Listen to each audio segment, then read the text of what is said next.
They called Africa dark. But the darkness was never Africa's, it was the world's forgetting. Long before the sails of Europe touched her shores, black empires lit the world.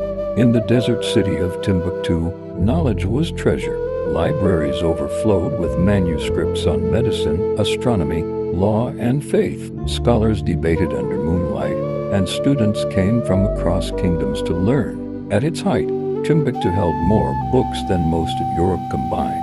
Far to the west, in the kingdom of Benin, bronze was not just metal, it was memory. Royal craftsmen shaped molten fire into plaques and heads that told stories of kings, battles, and ancestors. Every line, every curve carried history and art so advanced that the world still bows in wonder. To the south, great Zimbabwe rose from stone. Without mortar, its builders raised vast walls and towers that stood for centuries. A city of trade, cattle, and gold, its presence alone was a declaration that Africa was a builder of civilizations.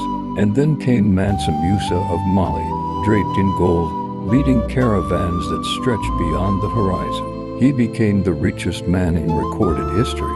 His generosity shook markets. His pilgrimage carved his name into legend, and his empire stretched like the desert wind. But no empire lasts forever. Rival kings fought for power. Trade routes shifted. Droughts tested the land. Cracks appeared within, and when outsiders arrived, they found doors already weakened. Then the Atlantic opened its iron mouth. Ships came not for gold, but for flesh. Millions were taken, fathers, mothers, children. Villages emptied overnight. Chains became currency. Generations were stolen, and with them the builders, the dreamers, the leaders of tomorrow.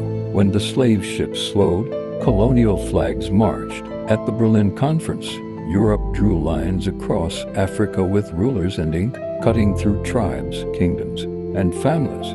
Lands were divided, resources stripped, cultures suppressed. What was once rich and sovereign was labeled poor and primitive. Yet Africa never died. Manuscripts were hidden in earthen walls. The drum's rhythm traveled with the enslaved, birthing blues, jazz, samba, and reggae. Art, memory, and spirit survived, carried in whispers, songs, and bloodlines.